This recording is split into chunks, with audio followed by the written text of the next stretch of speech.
In the world of high stakes advisory, there's this phenomenon, and I'll call it professional taxidermy. Imagine a boutique firm. They're bidding on a complex national security contract, and on the surface, they look flawless, right? They've got the $200 haircut, they've got the minimalist slides, the kind that look like they were designed in a McKinsey lab, and they have all the right words too. Strategic pivots, synergistic outcomes. They've spent a fortune just to look like a global power player. Then something shifts. A senior client asks a question. It's not one of those like template questions, it's like a real question. It's a question that requires architecture. You know, the kind of internal logic you can only get from actually navigating the invisible forces of risk? And poof, in that 1 second, the brand just evaporates. It's like you can see the straw sticking out of the suit. And suddenly they're like walking in shoes that don't fit, and it makes them walk very, very awkwardly. Now, today we're going to talk about the difference between aesthetic and architecture, and why, in a world obsessed with personal branding, imitation isn't just a shortcut, it's a public confession, and it's an admission of intellectual bankruptcy. So we live in this era where people think authority is like an outfit. It's like something you can just wear, right? So they look at a high density signal. They see the pedigree, they hear that specific cadence to it, right? And they see the quiet luxury in it. And they think, I want that. I'll take those words. I'm going to mirror that rhythm and I'm going to make it mine. And they actually think that they're leveling up. But in technical intelligence, we have this concept called the signal to noise ratio.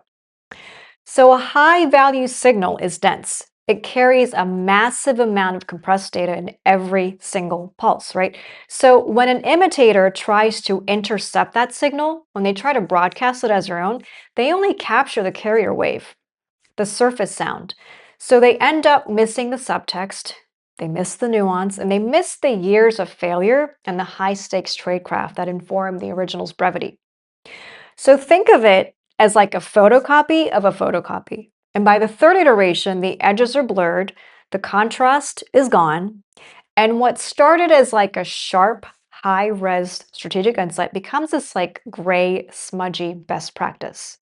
So when you borrow a voice you haven't earned, you're not building a brand. You're just creating this like staticky atmospheric noise.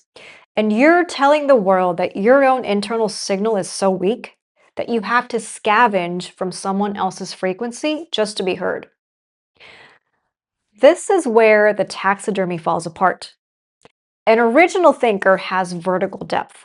Their authority is not a script. It's like an ecosystem, and it's built on friction of real world stakes. It's the difference between the person who read the briefing and the person who actually had to author that decision. One is managing a persona, and the other, they're managing consequence. True authority is a non-exportable asset. It's built in rooms where the door is locked and the variables are shifting. Rooms where you're not really looking for best practices and you're looking for the singular move that actually survives the night. You can't rebrand your way into that kind of density. So how do you tell the difference in real time? You look for stress points. When you're dealing with architecture, the logic is like interconnected. You can pull a thread in the boardroom, and a real strategist can show you exactly how it connects, right, to the geopolitical landscape, to the supply chain, to the internal culture. It's like a 3D model. But when you pull a thread on an aesthetic brand, the whole thing unravels. Ask an imitator, how does the strategy change if the primary variable fails? A strategist will pivot and they'll move to their secondary and tertiary frameworks. Assets they built in those locked rooms I mentioned, right? But the imitator, they'll revert to the script. They're going to give you this like motivational answer because they don't have a functional one.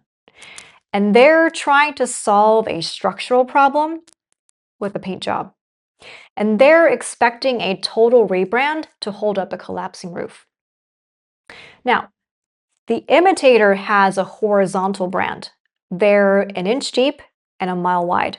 And they can repeat the what, They can parrot the catchphrase, but it's in a tone that isn't authentically theirs.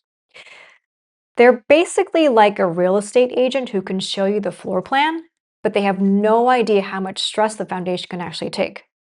One sells the dream, and the other understands the physics. Now, you have to understand there's a marketplace for this kind of mimicry, right? And we can call it the counterfeit value chain. So, in any industry, you have the frontier thinkers. These are the people who do the heavy lifting. They're the ones in those locked rooms that I mentioned earlier, right? And then you have the translators. Translators are fine. They take complex, high res ideas and they simplify them for a broader audience. There's dignity in that, right? And there's a service for that. But the imitator is not a translator, they're a scavenger. They wait for the frontier thinker to do the work, to take the risk, to find the vocabulary, and then they strip the ideas of their context and they wrap them in a cheaper aesthetic. And they sell them as proprietary systems. Now, the problem with scavenging is that you're kind of behind reality, right?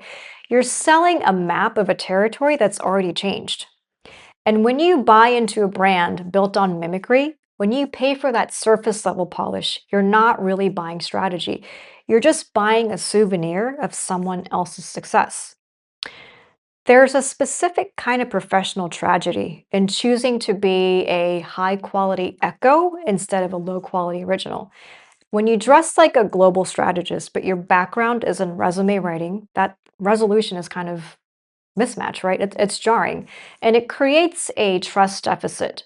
And people can sense it. They can feel that the quiet luxury you're trying to project, it's just a costume you rented for the afternoon.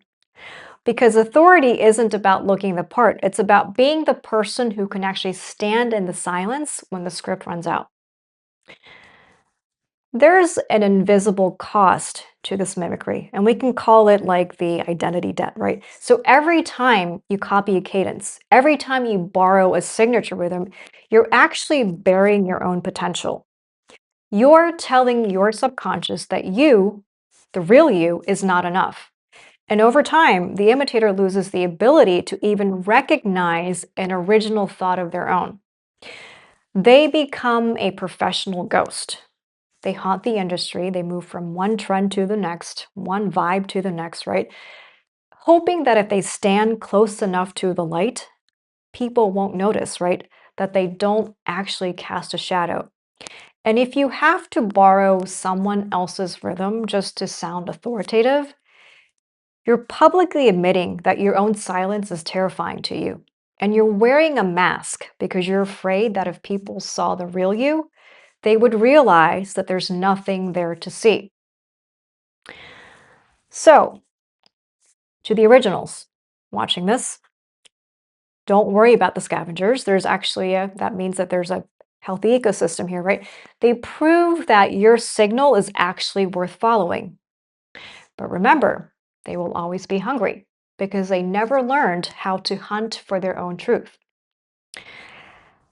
And to the echoes, be careful. A voice that isn't yours is a very heavy thing to carry, and eventually the weight will make you stumble. So before you hit post on that borrowed insight and before you mimic that next pivot, you should ask yourself, am I building architecture or am I just stuffing a suit with straw? Because the people who actually run the room, they can always tell the difference.